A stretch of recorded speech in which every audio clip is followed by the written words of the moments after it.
সকালের সুন্দর রোদ উঠেছে। গাছের ডালে ছোট্ট বাসায় বসে আছে টুনা আর টুনি। কিন্তু টুনার পেট তখন একেবারে খালি। তাই দুজনেই খাবার খুঁজতে বের হওয়ার সিদ্ধান্ত নিল। উড়তে উড়তে তারা হঠাৎ একটি গাছের ডালে বড় একটি মধুর চাক দেখতে পেল। চাক থেকে টপ টপ করে মধু ঝরছে। টুনার চোখ আনন্দে চকচক করে উঠল। কিন্তু টুনি একটু চিন্তিত হয়ে তাকে সাবধান করল। টুনা আর লোভ সামলাতে পারল না। সে ধীরে ধীরে মধুর চাকের কাছে গেল।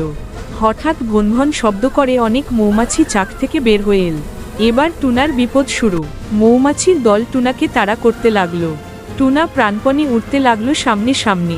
পেছনে ভনভন করে উঠছে রাগী মৌমাছির দল। টুনি দূর থেকে সব দেখছিল। টুনি দ্রুত একটি বুদ্ধি বের করল। সে টুনাকে নদীর দিকে উড়ে যেতে বলল। টুনা দ্রুত পানির কাছে গিয়ে মাথা নিচু করতেই মৌমাছিরা উড়ে চলে গেল। বিপদ কেটে গেলে টুনা হাঁপাতে হাঁপাতে বসে পড়ল। সে বুঝতে পারল, লোভ করলে এমন বিপদই আসে। টুনি তাকে হাসতে হাসতে সাবধান করল। হঠাৎ টুনি একটি ছোট ফল খুঁজে পেল। এবার দুজনেই আনন্দ করে সেই ফল ভাগ করে খেল।